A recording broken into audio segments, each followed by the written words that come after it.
प्रभु राम देव भगवान अल्लाह खुदा ईश आदि नाम एक ही शक्ति के हैं।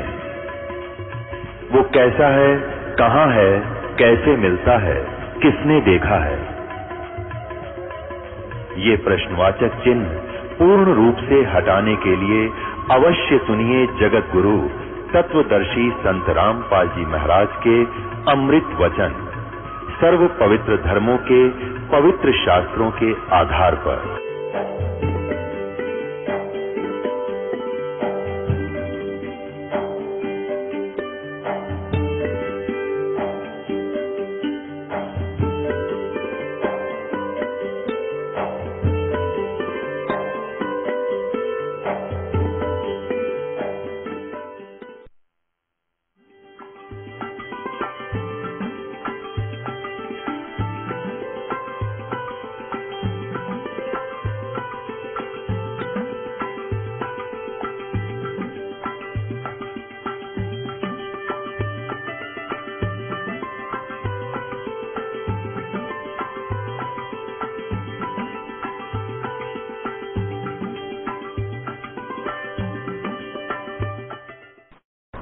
बोलो सतगुरुदेव की जय। बंदी छोड़ कबीर साहेब की जय। बंदी छोड़ गरीबदास जी महाराज की जय। स्वामी रामदेवानंद जी गुरु महाराज की जय।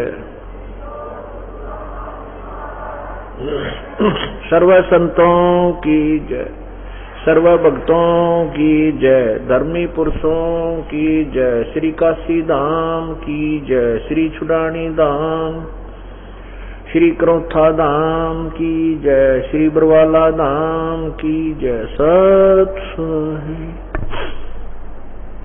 गरीब नमो नमो सतपुरुष को नमस्कार गुरु के नहीं, सुर नर मुनि जन साधुआ संतों सर्व सदीन। सतगुरु साहिब संत सब है डंडो तुम प्रणाम, आगे पीछे मध्य हुए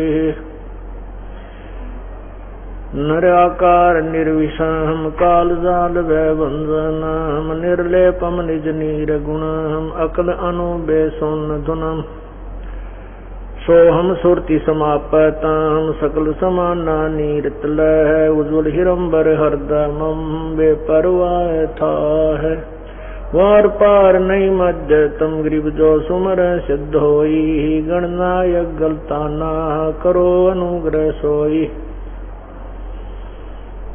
आज गणेश मनाऊं गणनायक देवन देवा, चरण कमल लो लाऊं आज अंत करूं सेवा, परम शक्ति संगीतम अवगत गुण अतीतम, सत्पुरुष निर्मोही जगदम्बा जगदीशम, मंगल रूप मुरारी तन मन अर्पों शीशम। स्वर नर मुनि जन ध्यावे ब्रह्मा विष्णु महेशा, शेष से सुमुख गावे पूजै आज गणेशा, इंद्र कुबेर सरीखा वरुण धर्म रह जावे।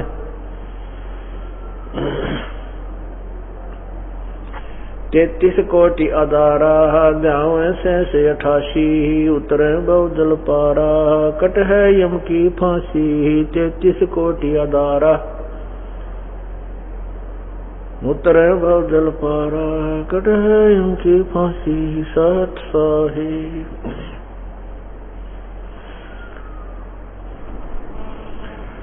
कर जोरूं विनती करूं, धरूं चरण पर शीश, गुरु राम देवानंद जी महाराज ने दियो नाम बख्शीश। कोटि कोटि सिजदा करूं, कोटि कोटि प्रणाम, चरण कमल में राखियो मैं बंदी जाम गुलाम। अवगुण किए तो बहुत किए, करत न मानी हार। बावे बंदा बख्श दियो, बावे गर्दन उतार। अवगुण मेरे बाप जी, बख्शो गरीब नवाज। जो मैं पूत कपूत हूँ, वर पिता को लाजे। मैं अपराधी जन्म का, नक्सक बरे विकार। तुम दाता दुख वंदना,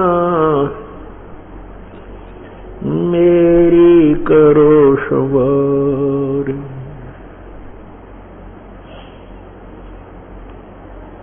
गुरु जी तुम ना बोलियो, चाहे लाख लोग मिल जाएं। हमसे तुमको बहुत है, तुमसे हमको नहीं। तुम्हारे विसारे क्या बने, मैं किसकी शरण में जाऊं। शिव वृंश मुनि नारदा, तिनके हृदय न समाऊं। बंदी छोड़ दयाल जी, तुम तक हमारी दौड़।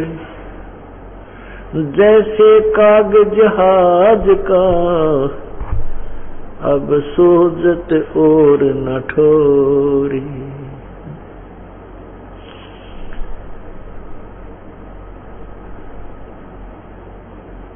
गुरु बिन माला फेरते,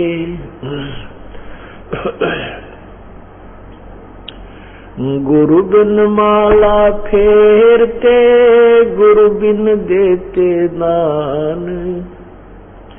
गुरु बिन दोनों निष्फल हैं, चाहे पूछो वेद पुराण। गुरु बड़े गोविंद से, मन में देख विचार। हर सुमरे सो वार हैं, गुरु सुमरे होए पार। गुरु गो कबीर हरि के रूठ जा, गुरु की शरण में जाव। कह कबीर गुरु रूठ गए, तो हरि ना होत सहाय।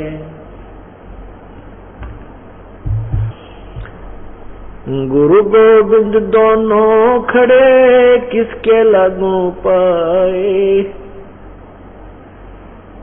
बलिहारी गुरु अपना, जिन गोविंद दियो मिलाए।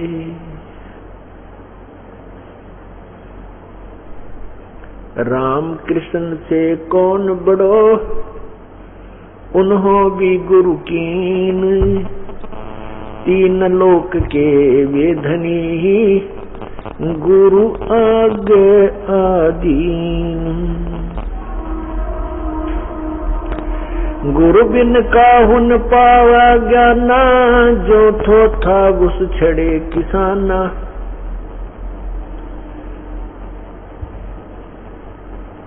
गुरु बिन वेद पढ़े जो प्राणी, समझन सार रहे अज्ञानी। गर्भ योगेश्वरे गुरु बिना, करते हर की सेवे। कहे कबीर बैकुंठ से वो, फेर दिया सुख देव। राजा जनक गुरु किए, फिर कीनी हर की सेवे। कहे कबीर बैकुंठ में, पहुँच गए सुखदेव। कबीर लूट सको तो लूटियो, राम नाम की लूटे। पीछे फिर पछताओगे, प्राण जाएंगे छूट।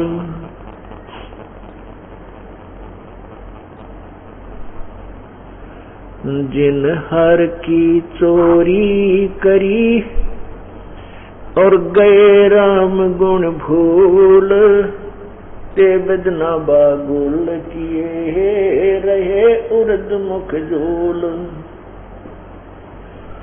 पृथ्वी पति चकवे गए जिनके चक्र चलंत, भाई रावण सरीखे कौन गिने हैं अशुभ अनंत।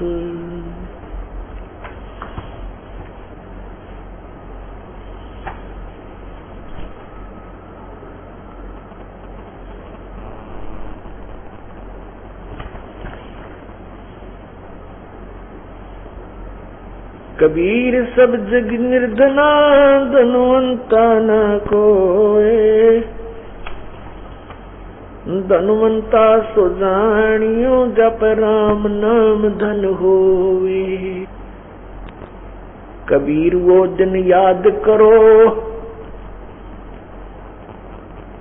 ऊपर पग नीच शीश।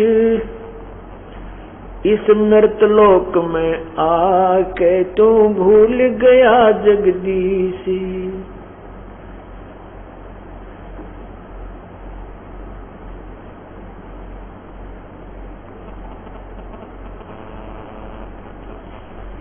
उधर बीच तो को दिया,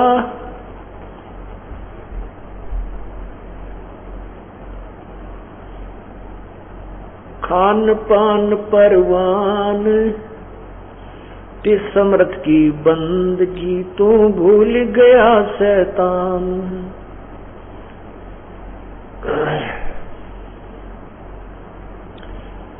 परमात्मा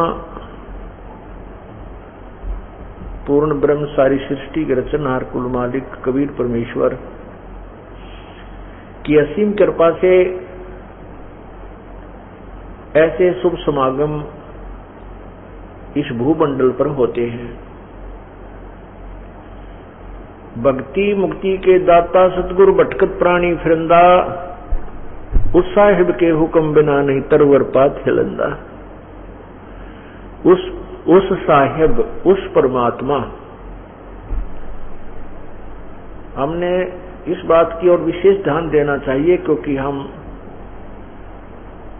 आप सभी स्टूडेंट्स, आप सभी विद्यार्थी अर्थात योगी भक्त, आप उस विद्यालय में प्रवेश पा चुके हो जो तत्व ज्ञान का संदेश देता है, जो पूर्ण मोक्ष का अधिकारी बनाता है। इसके लिए परमेश्वर की एक एक पंक्ति का बहुत गूढ़ रहस्य होता है। अब परमात्मा के विषय में आदरणीय गरीबदास साहिब जी ने बताया है कि उस साहिब के भक्ति मुक्ति के दाता सतगुरु, भक्ति और मुक्ति, क्योंकि प्रथम भक्ति मिलती है और भक्ति के बाद ही मोक्ष होता है। जैसे बच्चे पहले शिक्षा ग्रहण करते हैं, शिक्षा के बाद फिर सर्विस प्राप्त होती है, सेवा प्राप्त होती है, नौकर लग सकता है। कह रहे हैं कि भक्ति मुक्ति के दाता सतगुरु भटकत प्राणी फिरंदा, उस साहिब के हुक्म बिना नहीं तरवर पात हिलंदा। परमात्मा, अब वो साहिब क्यों कहा? इससे सिद्ध है कि साहिब माने प्रभु, परमात्मा। इससे सिद्ध है कि और भी परमात्मा है, उनसे एक और अलग भगवान है जिसकी तरफ संकेत किया जा रहा है।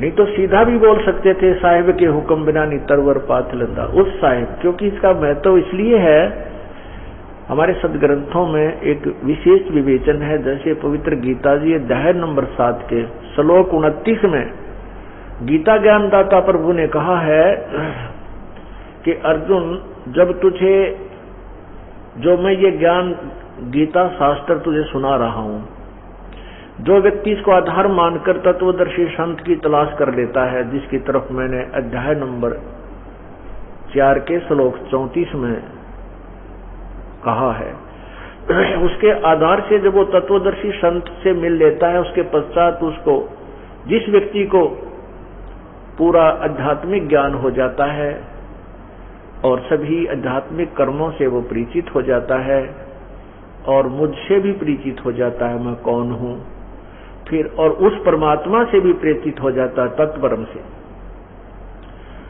तब वो प्राणी यहाँ इस संसार की किसी भी वस्तु की इच्छा नहीं रखता। वो केवल मोक्ष ही मांगता है, जन्म और मृत्यु से छुटकारे की ही प्रार्थना करता रहता है। गीता जी अध्याय नंबर 7 के 29वें श्लोक में ये विवरण है जो अभी आपको सुनाया। और गीता जी में कुल 7वें अध्याय के 30 श्लोक हैं, ये समाप्त हुआ। उसके बाद 8वें अध्याय के प्रथम श्लोक में ही अर्जुन ने क्वेश्चन कर दिया कि हे परमात्मा, जिस तत्परम के विषय में आपने अभी 7वें अध्याय के 29वें श्लोक में कहा है कि उस परमात्मा को जानने के पश्चात और मेरे द्वारा दिए गए ज्ञान के ऊपर आश्रित हो जाने के पश्चात जिसको तत्व ज्ञान प्राप्त हो जाता है, वो सभी आध्यात्मिक ज्ञान से परिचित हो जाता है, उसके पश्चात वो जन्म मृत्यु से ही छूटने की चेष्टा करता है, यहाँ की किसी वस्तु की इच्छा नहीं करता। वो तत्परम कौन है? कौन है वो परमात्मा? 8वें अध्याय के 3रे मंत्र में श्लोक में गीता ज्ञान दाता ने उस परमात्मा के विषय, उस साहेब के विषय बताया है, वो परम अक्षर ब्रह्म है। 3 परमात्मा गीता जी के अध्याय नंबर 15 के मंत्र 16 और 17 में क्लियर कर रखे हैं।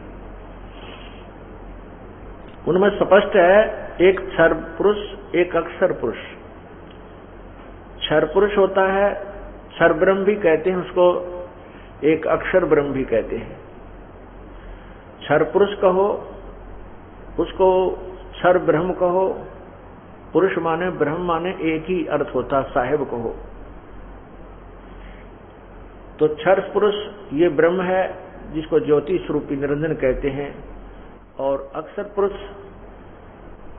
ये परब्रह्म है, पर ब्रह्म, अक्षर ब्रह्म भी कहते हैं इसको, अक्षर ब्रह्म। और तीसरा है परम अक्षर ब्रह्म, परम अक्षर पुरुष। पुरुष कहो, ब्रह्म कहो, साहिब कहो, राम कहो, गॉड कहो, खुदा कहो, अल्लाह कहो। अब ब्रह्म माने भगवान होता है, प्रभु होता है, इसलिए परब्रह्म बोलना, कहना पड़ा कि ये जो ब्रह्म यहाँ प्रचलित है, जिस प्रभु से यहाँ के ऋषि महर्षि परिचित रहे हैं, उससे अलग एक और प्रभु है, उसको परब्रह्म कहा। उस परब्रह्म से भी अन्य और परमात्मा है जो फुल फ्लेज गॉड है, वो कंप्लीट गॉड है, ऑलमाइटी गॉड, जिसको सर्वशक्तिमान प्रभु कहते हैं, वो परम अक्षर ब्रह्म है। तो वही परम अक्षर ब्रह्म अर्थात पूर्ण परमात्मा, पूर्ण ब्रह्म, उसके विषय में बताया है कि वो परम अक्षर ब्रह्म है और उसी की भक्ति से इस जीव का पूर्ण मोक्ष होता है। जैसे गीता ज्ञान दाता ने स्वयं कहा है 18वें अध्याय के 62वें श्लोक में कि हे अर्जुन, तो सर्वभाव से उस परमात्मा की शरण में जा, जिसकी कृपा से तू परम शांति और शाश्वत स्थान अर्थात सत्य लोक को प्राप्त होगा।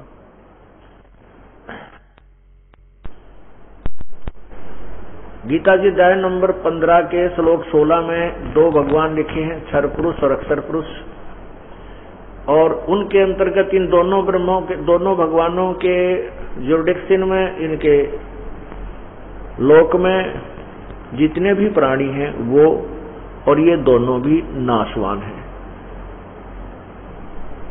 जैसे ब्रह्म के 21 ब्रह्मांड हैं क्षर पुरुष के, और परब्रह्म के जो हैं वो 7 शंख ब्रह्मांड है, नील पद्म शंख, 7 शंख, और परम अक्षर ब्रह्म के असंख्य ब्रह्मांड हैं बिना गिनती के, अर्थात जो जिनके ऊपर, जिनके अंतर्गत ये 21 ब्रह्मांड क्षर पुरुष के और 7 शंख ब्रह्मांड अक्षर पुरुष के, ये भी इंक्लूड हैं। इन सब के ऊपर और इनके असंख्य ब्रह्मांडों के ऊपर एक कुल मालिक है, वो परम अक्षर ब्रह्म है। उसके विषय में गीता जी अध्याय नंबर 15 के श्लोक 17 में प्रमाणित किया है कि उत्तम पुरुष है तू अन्य परमात्मा इति उदाहरते।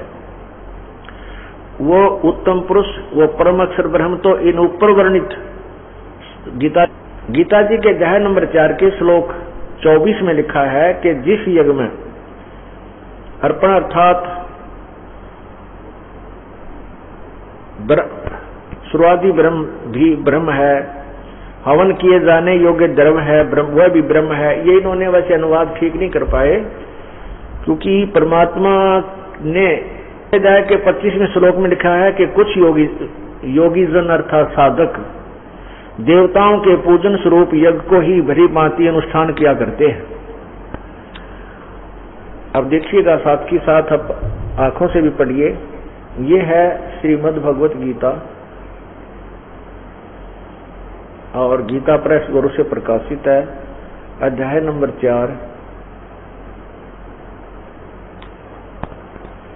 और इसके श्लोक 25 से यहां लिखा है कि दूसरे योगी जन, कुछ तो ये आपने पहले पढ़ा कि कुछ कहते हैं, कुछ कहते हैं। दूसरे योगी जन देवताओं के पूजन रूप यज्ञ का ही भली भांति अनुष्ठान किया करते हैं।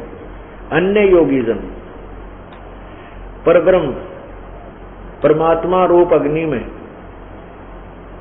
अभेद दर्शन रूप यज्ञ के द्वारा ही आत्म रूप यज्ञ का हवन किया करते हैं।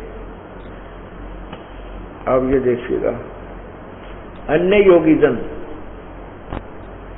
श्रोत्रादि समस्त इंद्रियों को संयम अग्नि में हवन किया करते हैं। दूसरे योगी जन शब्द आदि समस्त विषयों को इंद्रिय रूप अग्नि में हवन किया करते हैं। दूसरे योगी जन इंद्रियों के संपूर्ण क्रियाओं को, प्राणों की समस्त क्रियाओं को ज्ञान से प्रकाशित आत्म संयम योग रूप अग्नि में हवन किया करते हैं। कई साधक, कई पुरुष द्रव्य संबंधी यज्ञ करने वाले हैं, कितने ही तपस्या रूप यज्ञ करने वाले हैं। दूसरे कितने ही योग रूप यज्ञ करने वाले हैं, कितने ही करने वाले हैं।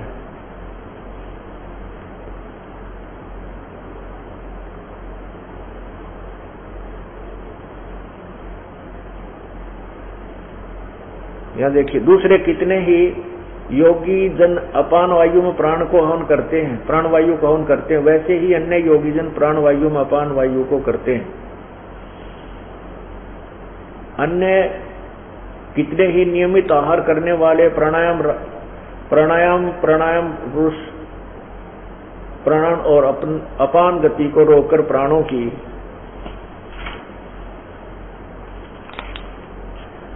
प्राणों में ही हवन किया करते हैं। ये सभी साधक यज्ञों द्वारा पापों का नाश कर देने वाले यज्ञों के जानने वाले हैं। अब 31 देखना, हे कुरुश्रेष्ठ, यज्ञ से बचे हुए अमृत का अनुभव करने वाले योगीजन सनातन ब्रह्म यानी पूर्ण परमात्मा को प्राप्त होते हैं। यज्ञ न करने वाले पुरुषों के लिए तो यह मनुष्य लोक भी सुखदायक नहीं है और परलोक तो कैसे ही सुखदायक हो सकता है। अब 32 में कमाल किया है, जो दास आपको एक क्योंकि अन्य रहस्य देना चाहता है। अब आप काफी दिन से सुनते भी आ रहे हो गीता जी को, बहुत आसानी से समझ जाएंगे। 32 में क्या किया है, कहा है एवं बहुविधा यज्ञा वितता ब्रह्मणे मुखे। अब ये ध्यान से देखने वाली बात है कि इसमें क्या लिखा है गीता जी में कि एवं इस प्रकार बहुविधा यज्ञा वितता ब्रह्मणे मुखे कर्मजान विदितान सर्वान एवं ज्ञातवा विमोक्ष से।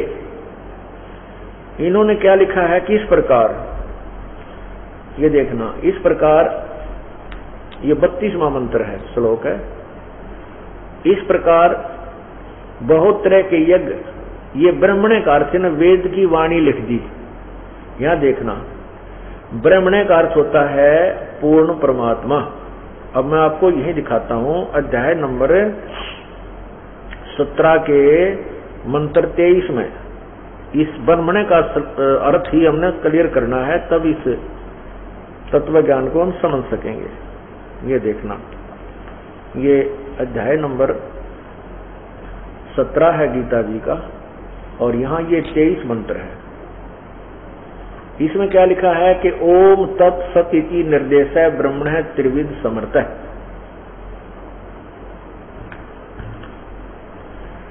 अब ब्रह्मणे का अर्थ देखिएगा, ओम तत् सत, ऐसा यह 3 प्रकार का ब्रह्मणे माने सचिदानंद घन ब्रह्म का।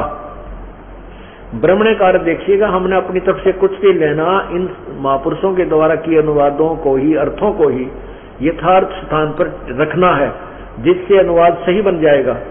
ये देखिएगा, ब्रह्मणे माने सचिदानंद घन ब्रह्म, अर्थात गीता ज्ञान दाता से कोई और परमात्मा है, गीता ज्ञान दाता से अन्य परम है। तो अब ब्रह्मणे यहां देखो,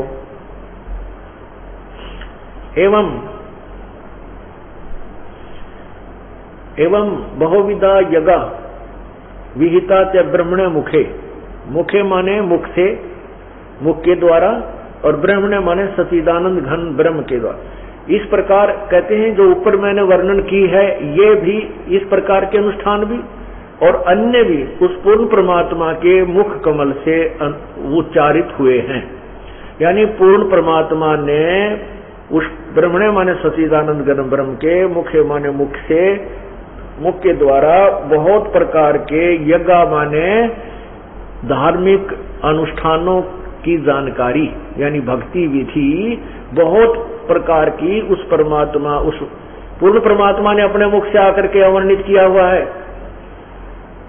और उन सब कर्मों को तू जानकर मोक्ष को प्राप्त होगा, इसका ये अर्थ बनता है। इन्होंने क्या लिखा है, अनुवाद गलत कर दिया इन्होंने। इस प्रकार बहुत तरह के यज्ञ, इन्होंने ब्रह्मणे का अर्थ वेद लिख दिया। वेद की मुखे माने वाणी में। अब इसका ये अर्थ है कि परमात्मा पूर्ण ब्रह्म परमात्मा ने ब्रह्मणे मुखे, पूर्ण परमात्मा के मुखारविंद से उच्चारी तत्व ज्ञान रूपी उस मुख्य ज्ञान में उस प्रभु ने, पूर्ण परमात्मा ने सब प्रकार के, यानी सब प्रकार के जो भक्ति विधि का वर्णन किया हुआ है। अब 33 और 34 में निर्णय होता है कि उस ज्ञान को जो उस पूर्ण परमात्मा ने अपने मुख कमल से बोला है, अर्थात वो सवसंवेद कबीर वाणी, उस ज्ञान को समझने के लिए तू तत्वदर्शी संतों की शरण में जा। अपना लेवल का ज्ञान तो भगवान गीता ज्ञान दाता बोल ही रहा है, फिर वो कह रहा है कि कुछ लोग तो ऐसी साधना करते हैं, कुछ देवताओं की पूजा करते हैं, कोई प्राण अपान को ही या प्राणायाम से ही मोक्ष मानते हैं, कोई तप से ही मोक्ष मानते हैं। नहीं, कहते हैं उस पूर्ण परमात्मा के मुख्य, यानी मुख्य ज्ञान में, यानी उस पूर्ण परमात्मा के मुखारविंद से उच्चारित उस मुख्य ज्ञान में, अर्थात उस तत्व ज्ञान में, उस परमात्मा ने बहुत सी जो ऐसे विधि बताई है जो आपको करने से ही सफल होती हैं, आपको करनी पड़ेगी। तो उसके विषय में 33 में क्या लिखा है ये देखिएगा। अब 32 में इन्होंने अनुवाद गलत किया है। इसमें लिखा कि इस प्रकार और भी बहुत तरह के यज्ञ वेद की वाणी में, ब्रह्मणे का अर्थ होता परमात्मा की अमृत वाणी में, ये लिखना था उस मुख्य वाणी में। ये देखिए, मुखे माने मुख्य ज्ञान में, परमात्मा के द्वारा वर्णित मुख्य ज्ञान में विस्तार से कहे गए हैं, यानी गीता में नहीं है, वो अलग है। उन सब को तो ये कर्म जान, शारीरिक क्रिया द्वारा संपन्न होने वाले जान, यानी वो काम, यानी अपने कर्म से ही बनते हैं, कर्म योग से। इस प्रकार तत्व से जानकर उनके अनुष्ठान द्वारा कर्म बंधन से सर्वथा मुक्त हो जाएगा। उसको उनको जानकर तो मुक्त हो जाएगा। बस इतनी सी बात है। अब 33 देखो, हे अर्जुन, परंतम अर्जुन, द्रव्य ज्ञान यज्ञ की अपेक्षा ज्ञान यज्ञ अत्यंत श्रेष्ठ है। यावन मात्र संपूर्ण कर्म ज्ञान में समाप्त हो जाते हैं। ओए होए, अब क्या बताया है कि द्रव्य ज्ञान से, द्रव्य ज्ञान, द्रव्य यज्ञ से, द्रव्य यज्ञ माने जैसे आप बिना ज्ञान समझे किधर भंडारा करवा देते हो, कहीं पर जाकर के आप कोई और कार्य दान दून कर देते हो धन से, कहते ऐसे दान करने की अपेक्षा तू ज्ञान को समझ, उस पूर्ण परमात्मा के द्वारा दिए गए उस तत्व ज्ञान को समझ। उस ज्ञान द्रव्य यज्ञ की अपेक्षा ज्ञान यज्ञ, अब ये तत्व ज्ञान रूपी जो सत्संग आपको सुना जा रहा है, ये ज्ञान यज्ञ है। और द्रव्य यज्ञ, जैसे श्रद्धालु लोग जहां जाते हैं, किसी मंदिर में 1 लाख रुपये दान कर दिया, उसको पुजारी दुरुपयोग करते हैं क्योंकि वो शास्त्र अनुकूल साधना नहीं होती है। कहीं पर भंडारा कोई के नाम पर आता है, उसको 10,000 रुपये दे दिए, वो दारू पीवे, मुर्गे खावे या किधर गाड़ी लेगा घूमे करा कितकी को बंद कराए। तो ऐसे कहते हैं इस द्रव्य यज्ञ को आंख मीच के तो तुम दान करते हो अंधविश्वास युक्त होकर, ऐसा मत करो। इस द्रव्य युग की अपेक्षा ज्ञान यज्ञ उत्तम है। ज्ञान यज्ञ के बारे में क्या बताते हैं? कहते हैं ज्ञान यज्ञ जब तुम्हें हो जाएगा, अर्थात तत्व ज्ञान तुम्हें प्राप्त हो जाएगा, फिर आपके अन्य कर्म जो तुम अज्ञानतावश करते हो, शास्त्र विधि त्याग कर मनमानी पूजा करते हो, वो फिर समाप्त हो जाएंगे। अब उस तत्व ज्ञान को जो गीता जी के अध्याय नंबर 4 के श्लोक 32 में कहा है कि उस पूर्ण परमात्मा के मुख्य ज्ञान में उसने अपने मुखारविंद से बोला है, उस ज्ञान को, वो तत्व ज्ञान है। उस ज्ञान को समझने के लिए चौथे अध्याय के 34 में क्या लिखा है कि उस ज्ञान को समझ, यानी जो पूर्ण परमात्मा ने स्वयं आकर के जो तत्व ज्ञान दिया है, उस ज्ञान को समझ। अब देखो गीता अध्याय नंबर 4 के श्लोक 34 को समझिए। ये 4 है, ये श्लोक 34 है। उस ज्ञान को तू तत्वदर्शी ज्ञानियों के पास जाकर समझ। कौन से ज्ञान को? जो चौथे अध्याय के 32वें श्लोक में कहा है कि इस प्रकार उस बहुत से भक्ति की विधि उस पूर्ण परमात्मा के मुखारविंद से उत्तरित उस वाणी में, अर्थात अमृत वाणी में विद्यमान है, उनको समझ। तो उस ज्ञान को समझने के लिए तू तत्वदर्शी संतों के पास जा। गीता जी से अलग कोई ज्ञान है। तो उस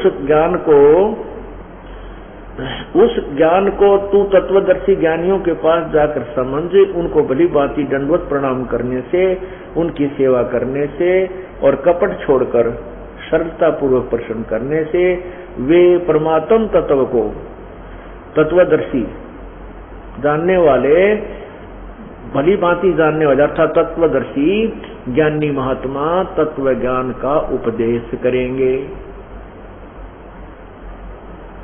फिर लिखा है 35 में भी स्पष्ट कर दिया है। ये देखो 35 में, जिसको जानकर, उस ज्ञान को जानकर तो फिर संसार इस प्रकार मोह को नहीं प्राप्त होगा। हे अर्जुन, जिस ज्ञान के द्वारा संपूर्ण प्राणियों के निशेष भाव से अपने में और पीछे मुझ में देखेगा, ये केवल मुझ है, मुझ में देखेगा, न कि सच्चिदानंद। ये अपने ये अनुवाद करता ने अपनी ओर से लगा दिया इसके साथ, गीता ज्ञानदाता के साथ। ये क्या कहता है कि जब तू तत्व ज्ञान से परिचित हो जाएगा, फिर तू मुझे समझ पाएगा मैं क्या हूं, मैं काल हूं। गीता जी के अध्याय नंबर 11 के मंत्र 32 में स्पष्ट किया है कि मैं काल हूं, सबको खाने के लिए आया हूं। ये कहा है कि तू फिर तत्व ज्ञान से परिचित होने के उपरांत तू मुझे जानेगा मैं क्या हूं, और फिर इन प्राणियों को देखेगा, इनकी क्या दुर्गति हो रही है, क्यों ये ऐसे दुखी हैं, तो फिर इनको समझेगा और फिर तेरा कल्याण संभव है। तो पुण्यात्माओं, हमने जो लोक वेद सुना है अभी तक जो पवित्र हिंदू धर्म के अंदर जो हम ज्ञान ग्रहण किए हुए हैं वो अपने सदग्रंथों के भी विपरीत है। पवित्र गीता जी से भी वो गीता के अनुवाद करता व गीता के आधार से ज्ञान प्रचार करता भी परिचित नहीं थे। और उन्होंने हमारे को केवल अपनी मनगढ़ंत कहानियां सुना करके व्यवस्थित किया हुआ था, हमारे को सेट कर रखा था। अब उस तत्व ज्ञान को आपके समक्ष खोला जा रहा है, इसलिए इस तत्व ज्ञान से परिचित होने के उपरांत आप कभी विचलित नहीं हो पाओगे। आपकी कई पीढ़ी तक का ये मार्ग ऐसा बन जाएगा कि वो बच्चे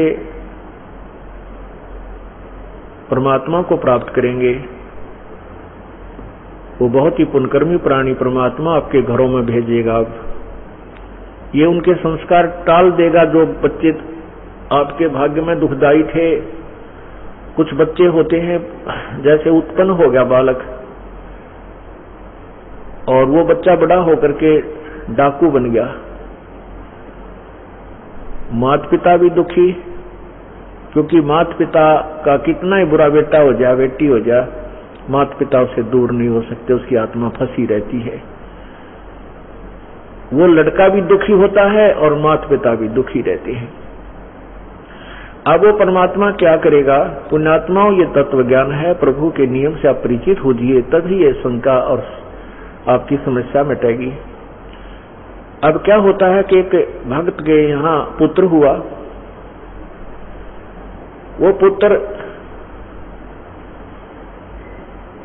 1 वर्ष का होकर मृत्यु को प्राप्त हो गया और 20-30 हजार रुपए उसके उपचार में भी लग गए। वो परिवार पूर्ण रूप से परिचित हो चुका था, भगवान पर विश्वास था, कबीर परमेश्वर पर, वो डगमग नहीं हुए। उनके दिल में ये नहीं आया कि हमने उपदेश ले रखा और हमारा पुत्र उत्पन्न हुआ और यही मृत्यु को प्राप्त हुआ, क्योंकि वो इस ज्ञान को कई बार सुन चुके थे जो दास बार बार सुनाता है। उनको क्या हुआ कि परमात्मा की कृपा हुई, 10 महीने के उस लड़के की मृत्यु के 10 महीने के उपरांत फिर पुत्र हुआ। अब बेशक से वो पुत्र की मृत्यु हो गई थी और माता को ज्ञान भी था, पिता को भी ज्ञान था, लेकिन उसका मोह जल्दी से नहीं छूटता। माँ बहुत रोया करती थी, उसको याद भी करती थी, लेकिन विश्वास परमात्मा पर ये था कि भगवान जो करता है वो गलत नहीं करता। हमारे प्रभु ने जब ये मंजूर था कि हमारे लिए गलत नहीं हो सकता, लेकिन मेरे बस की बात नहीं कि मैं बेटे के मोह को भुला सकूं। तो उस लड़की को एक दिन वो बालक स्वप्न में दिखाई दिया, छोटा सा। देखते ही देखते वो 16-17 साल का हो गया, 18 वर्ष का, 18-19 वर्ष की उम्र का दिखाई दिया और अपना बैग उठा करके चलने लगा। माता, मैंने इस उम्र में मरना था और मेरी शादी भी हो जानी थी। ये परमात्मा ने मेरे ऊपर, आपके ऊपर मेहर की है।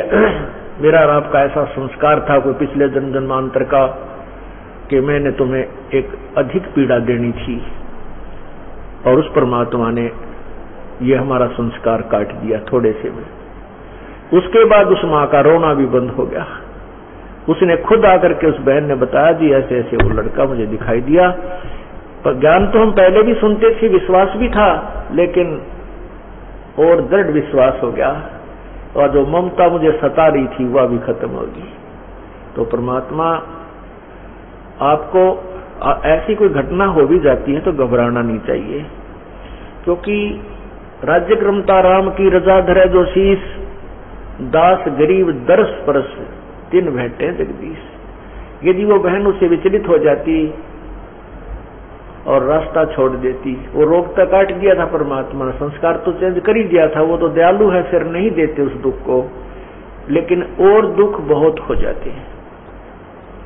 हमारे जन्म जन्मांतर के ना जाने कितने पाप इकट्ठे हुए पड़े हैं, संचित रखे हैं भगवान के दरबार में, और इस जीवन में भगवान से दूर होने के बाद फिर हम निरे पाप करेंगे, अच्छा काम कौन सा कर सकते हैं? क्योंकि शास्त्र विधि को त्याग कर जो मनमानी पूजा करते हैं वो भी गलत है, वो भी पाप है। गीता जी के अध्याय नंबर 16 के मंत्र 23 में स्पष्ट किया है। तो और हम धर्म को ही हम अच्छा मानते हैं, वो धार्मिक कर्म भी हम विधि अनुसार नहीं करने से दोषी होते हैं। तो फिर कैसे दोषी होते हैं? 100 वर्ष तो सतगुर पूजा, एक दिन आन उपासी, वो अपराधी आत्मा फिर पड़े काल की फांसी। 100 वर्ष तो सतगुरु अपने गुरुदेव के आधार से आप पूजा कर लीजिए और एक दिन आन उपासना कर लीजिए, शास्त्र विधि को त्याग कर मनमानी पूजा कीजिए। उसके विषय में कहा है कि वो इतना अपराध है कि वो अपराधी आत्मा फिर पड़े काल की फांसी। तो इसलिए परमात्मा के चरणों में आने के बाद हमारे पुण्य ही पुण्य बनते हैं, जो पाप भी बनते हैं। तो हम सिमरन सेवा आरती सुबह शाम आरती करते हैं, मंत्र करते हैं, तो उसको धो लेते हैं। जैसे कपड़ा दिन में प्रयोग करने से मैला हो जाता है, तो सुबह साबुन और पानी से उसको साफ करके धो के सुखा देते हैं, वो निर्मल रहता है। और जिस कपड़े पर मैली मैल लगते रहे, साबुन पानी का योग नहीं मिल सके, तो वो कितना काला हो जाता है, उसका स्वरूप भी बिगड़ जाता है, ये रंग भी नजर नहीं आता ये कैसे कलर का था। इसी प्रकार हम युगों युगों से इतने पाप इकट्ठे करके इतने मैले हो चुके हैं। अब परमात्मा के इस सत्संग रूपी जल से, इस तत्व ज्ञान रूपी जल में और सतनाम रूपी साबुन से हम इन्हें धोया करेंगे और निर्मल कर लेंगे, ताकि ये धनी को पसंद हो। इस प्रकार इस ज्ञान को हमने समझना है। तो राज्य क्रमता राम की रजा धरे जो शीस, उस परमात्मा की रजा में राजी रहे। चाहे हमने या वर्तमान में वो कितना ही नुकसान नजर आवे, चाहे हमने कितना ही बुरा होता नजर आता है, लेकिन परमात्मा के चरणों में आने के बाद हमारा बुरा हो ही नहीं सकता। हाँ, ये हमारी सोच है, बालक सोच है हमारी, हम उसको गलत मान लेते हैं। उसके लिए हमें इस ज्ञान को दृढ़ता के साथ स्वीकार करना होगा, तब हम परमात्मा प्राप्ति करेंगे। अब हम क्या बताना चाह रहे थे आपको कि जैसे हम सुना करते थे ब्रह्मा विष्णु महेश, ये सर्वशक्तिमान श्री विष्णु जी, श्री शिव जी, और फिर बहुत से उदाहरण भी सुना करते थे कि जैसे एक राक्षस था जो न श्री विष्णु जी से मर रहा था। एक मधु और कैटब नाम के 2 राक्षस थे। भगवान विष्णु ने 5000 वर्ष तक उनसे युद्ध किया। श्रीमद् देवी भागवत महापुराण 3 स्कंद में वर्णन है। और वो 5000 वर्ष तक भगवान विष्णु से वो राक्षस नहीं मरे। फिर देवी दुर्गा ने अपने कटाक्ष से, अर्थात अपने एक मोहित करने वाले अदा से, अंदाज से उनको अपनी तरफ आकर्षित किया। वो दुर्दृष्टि से उस माता को, बहन को देखने लगे। जब श्री विष्णु जी ने उन्हें मार डाला। एक राक्षस था, वो किसी से नहीं मर रहा था। भगवान विष्णु से कहा गया कि वो देवताओं से नहीं मर रहा था। पता चला, किसी ने बताया कि उसकी पत्नी धर्म पतिव्रता स्त्री है, इसलिए ये किसी से नहीं मर रहा है राक्षस। इसकी पत्नी का पतिव्रता धर्म नष्ट किया जाए तब ये राक्षस मरेगा, विष्णु पुराण में लिखा है। तो कहते हैं फिर वो भगवान विष्णु जी को ये कार्य सौंपा गया। भगवान विष्णु ने उस राक्षस का रूप बना करके उस स्त्री के, उसकी पत्नी के साथ मिलन किया। उसके बाद वो राक्षस मरा, उसका पतिव्रता धर्म खंड कर दिया। अब ये विचार करने की बात है कि समर्थ जो थे, अगर वो श्री ब्रह्मा विष्णु महेश जी समर्थ होते तो ये राक्षस लोग इनके आड़े नहीं आ सकते थे। इस तरह के जो संसारी कर्मों के विरुद्ध जो कार्य भगवानों ने भी यहाँ करने पड़े तो समर्थ नहीं थे। ये भी काम चलाऊ सरकार थी। लेकिन इनको हमें अजरो अमर सर्वशक्तिमान कुल के मालिक बताया जाता था। ये 3 भी बताते थे, फिर कहते थे कुल का मालिक तो एक है। वो एक कौन है? फिर वहां से आकर कहते थे विष्णु ही सर्वशक्तिमान है, जो विष्णु जी में विशेष श्रद्धा रखता था, और जो श्री शिव जी में विशेष श्रद्धा रखता था वो कहता था शिव जी ही एक है, कुल का मालिक है। नहीं, उस कुल के मालिक का ज्ञान तो इस तत्व ज्ञान से ही होगा और हो रहा है। तो अब हम क्या कहते थे कि क्या भगवान विष्णु ने श्री कृष्ण रूप में जब आए थे, राजा मोरध्वज के पुत्र ताम्रध्वज को आरे से चिरवा के जीवित कर दिया था। इस आधार से इनको सर्वशक्तिमान बताया करते थे।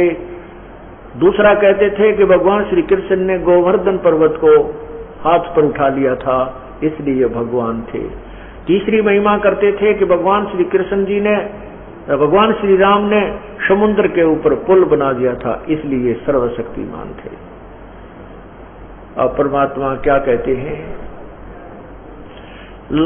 समुद्र पाट लंका गयो, सीता को भरतारे, अगस्त ऋषि ने ये सारे पी लिए, इनमें कौन करतारे।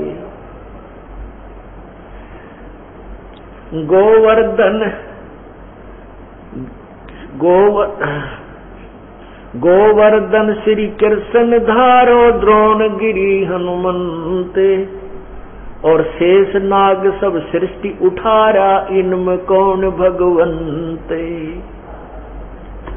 कि जैसे आपके दंत कथा पौराणिक कथाओं में ये लिखा है, आप बोलते हो कि शेष नाग ने सभी ब्रह्मांडों को अपने सिर पर रखा हुआ है, उठा रखा है, और फिर तुम इस एक पत्थर को उठाने मात्र से, एक पहाड़ को उठाने मात्र से श्री कृष्ण जी को ही परमात्मा सर्वशक्तिमान मानते हो।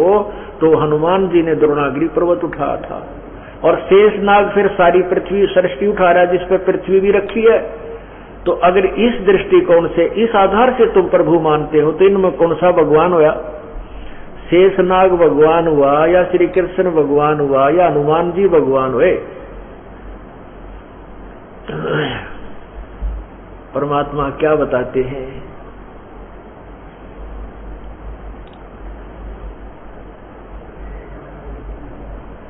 कि ये सब ज्ञान का उलझेड़ा तुम्हारे अंदर है, तुम ज्ञान को समझ नहीं पाए। काटो बंधन विपत में, कठिन करो संग्राम, तीनों रे नर प्राणिया, वो गरुड़ बड़ो अकराम। है कितनी प्यारा निर्णय ज्ञान दे दिया परमात्मा ने समर्थता और असमर्थता का, कि जब भगवान श्री राम को तुम विष्णु अवतार और सर्वशक्तिमान मानते हो, जिस समय गरुड़ वो नाग फांस के अंदर, श्रीलंका के अंदर युद्ध के दौरान श्री रामचंद्र जी नाग फांस में आ गए थे, नागों ने, सांपों ने उनको बांध लिया था। उस समय भगवान विवश हो चुके थे, दोनों हाथ नीचे को और बांध कर खड़े कर दिए गए थे, असहाय थे। तब गरुड़ से याचना की, गरुड़ ने आकर के उन नागों को काटा, और वो जब भगवान बंधन मुक्त हुए तो क्या बताते हैं, काटे बंधन विपत में, कठिन कियो संग्राम, चिन्हों रे नर प्राणिया, ये गरुड़ बड़ा अकराम। ये तुम्हारा राम बड़ा है या गरुड़ शक्तिशाली हुआ? अब जैसे प्रसंग चल रहा था कि श्री कृष्ण जी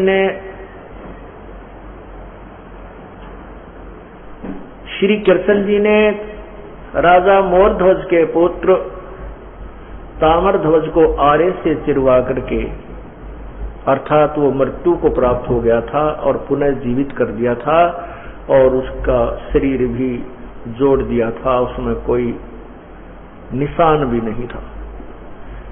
इतनी शक्ति ये भगवान रखते हैं, इसलिए इनको भी प्रभु की संज्ञा में लिया जाता है। लेकिन जैसे विचार कीजिए, प्रभु की परिभाषा से भी हम अभी तक परिचित नहीं थे। साब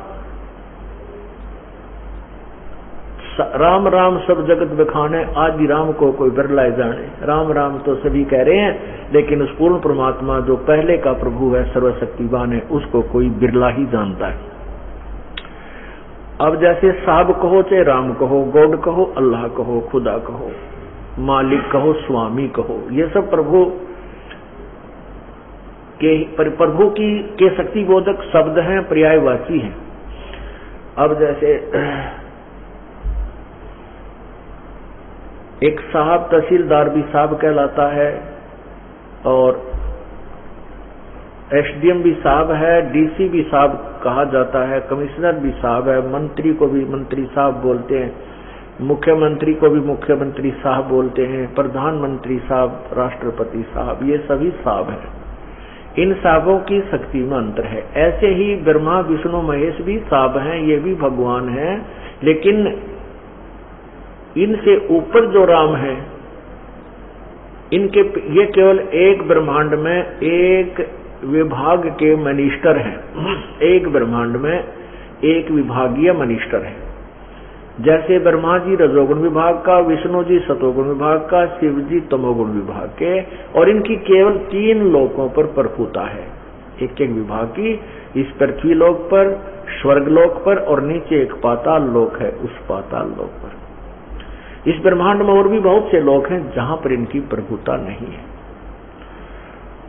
और ये इनका पिताजी जो है ब्रह्म क्षर पुरुष ज्योति निरंजन, ये एक ब्रह्मांड में मुख्यमंत्री जानो। तो ऐसे ऐसे ना जाने कितने ब्रह्मांड हैं, उन सब का मालिक पूर्ण परमात्मा है, वो भी राम है। तो इन भगवानों में भी शक्ति है, क्योंकि प्रत्येक साब में शक्ति होती है, पावर है उसकी अपनी अपनी, उसका क्राइटेरिया होता है, उसकी भी अपनी जुरिडिक्शन सीमाएं विभाजित हैं। लेकिन पूर्ण परमात्मा की कोई सीमा नहीं, सबके ऊपर वो प्रभु होता है। ऐसे ही तो क्या बताते हैं कि ये भगवान श्री विष्णु जी अर्थात श्री कृष्ण जी ने ताम्र ध्वज को जीवित कर दिया, क्योंकि उसकी प्राण शेष थे, वही आयु शेष थी, उसका जीवन शेष रह रहा था। और अपने सगे भांजे अभिमन्यु को, जो महाभारत के प्रथम दिन ही मृत्यु को प्राप्त हो गया था, भगवान श्री कृष्ण जीवित नहीं कर सके, जो सुभद्रा का पुत्र था। क्यों नहीं कर सके? क्योंकि उसका प्रारब्ध इतना ही था, अभिमन्यु के आगे जीवन शेष नहीं था, आयु नहीं थी शेष, इसलिए श्री कृष्ण अर्थात विष्णु जी उनको आयु नहीं बढ़ा सके, जीवित नहीं कर सके। अब हम आपको पूर्ण परमात्मा के द्वारा उस तत्व ज्ञान जो गीता जी के अध्याय नंबर 4 के मंत्र 32 में कहा कि उस परमात्मा के मुख्य वाणी में, उस परमात्मा पूर्ण सच्चिदानंद घन ब्रह्म पूर्ण परमात्मा के मुख्य ज्ञान में अर्थात उस तत्व ज्ञान में उन्हें अपने मुख से जो बोला है, उसके आधार से और उन्होंने जो लीलाएं की हैं वो आपको सुनाते हैं। अब ये जो ब्रह्मा विष्णु महेश के पूज्य पिताजी हैं वो काल है। गीता जी के अध्याय नंबर 11 के मंत्र 32 में कहा है कि अहम काल अस्मि, मैं काल हूं। ये देखिएगा श्री मद् भगवत गीता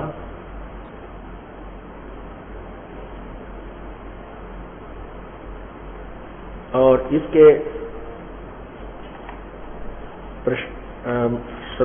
अध्याय नंबर 11 के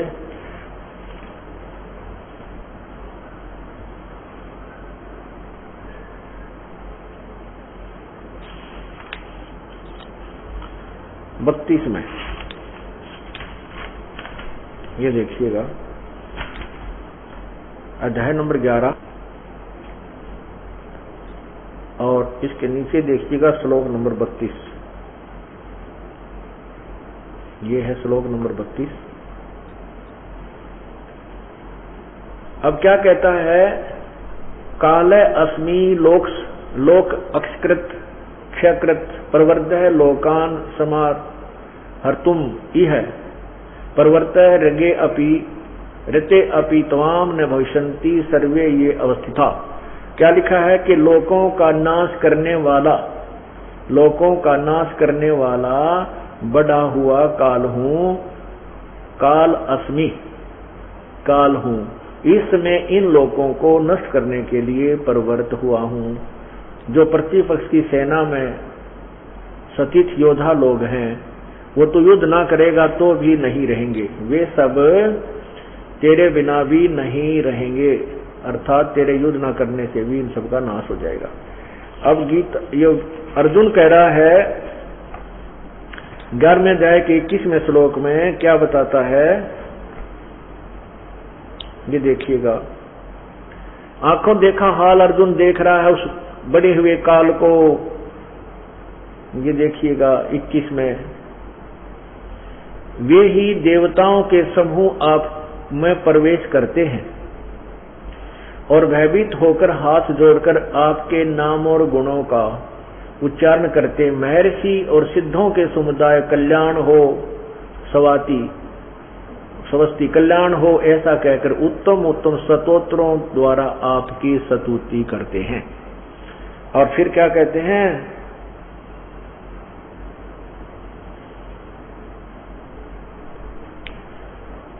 अब क्या बताता है अर्जुन के, हे परमात्मा ये सिद्ध देवता ऋषि महर्षि, ये देवता लोग भी को भी आप खा रहे हो, इन सिद्धों और महर्षियों को भी आप खा रहे हो, आपके मुख में प्रवेश कर रहे हैं। तब ये कहता अर्जुन मैं तो काल हूं भाई, सबको खाने के लिए आया हूं, मैं नहीं छोड़ दूं किसी को भी। तो कहने का भाव ये है, ये काल है और ये काल डरे करतार से, जय जय जय जगदीश से, जोरा जोड़ी झाड़ता पगरज डार सी से।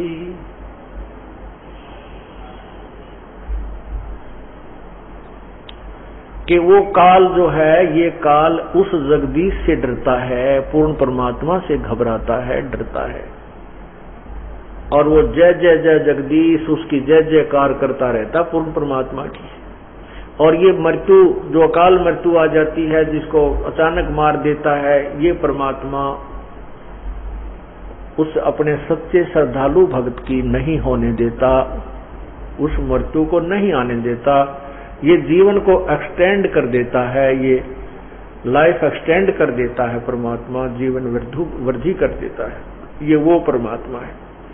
और कोई भगवान भी जीवन के श्वासों को घटा बढ़ा नहीं कर सकता। मासा घटे न तिल बध विद न लिखे जो लेख, साचा सतगुरु मेट कर ऊपर मारे मेख। मेख मारे माने परमानेंटली खत्म कर देता है उस मृत्यु को। कर्म बुरे कर्मों के संस्कारों को समाप्त करके साचा सतगुरु पूर्ण परमात्मा का जो संत है, उस प्रभु की शक्ति से ही उसको नष्ट कर देता है और बुरे संस्कार समाप्त कर देता है।